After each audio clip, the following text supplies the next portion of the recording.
Well, welcome everyone. We'll get started. We're very pleased and honored to have Mary Ellen Callahan with us today, Chief Privacy Officer for the Department of Homeland Security.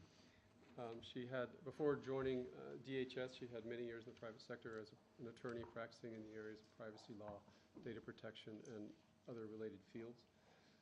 Just to make it clear, this is an on-the-record briefing.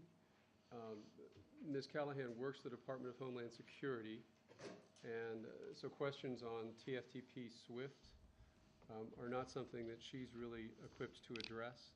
Those are managed by other agencies in the U.S. government. So, Ms. Callahan.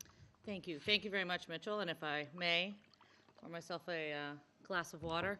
I want to thank you all for being here. As Mitchell mentioned, I am the Chief Privacy Officer at the Department of Homeland Security, which means that my job is to ensure that privacy protections are in all of the department's programs and technologies. And I do that by working together with the program managers on situations where the information is required to be collected, such as with PNR. There's a congressional law that mandates that PNR be collected. Or if there are new technologies, I'll work with the program managers to implement privacy protections in the beginning of the program rather than at the end. I also have a requirement to do reviews or audits of programs that are in place, and we just recently did one of the US-EU PNR agreement that's available on my website, which is dhs.gov/privacy.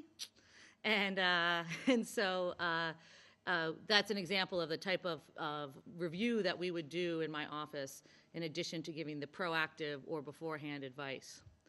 This week I've been in Europe having a lot of great conversations with many colleagues. Of course, the European Union is one of the United States, it is the United States' strongest ally. And I wanted to talk to them about my office, what my office does. It is different than the European structure and system, and to explain a little bit more about how I work together with the program managers, and I specialize just in the department's work rather than becoming a generalist across the board. We've had very good conversations in Brussels with the Commission in public events. We also went to Strasbourg, where we met with members of the European Parliament, again to talk about my office. I had not had the opportunity to meet with them yet. I think it was quite a cordial and productive conversation. I spoke in Amsterdam yesterday at a public event, and now I'm here today in Berlin to conclude my trip. So with that, I thought I'm happy to open it up for questions.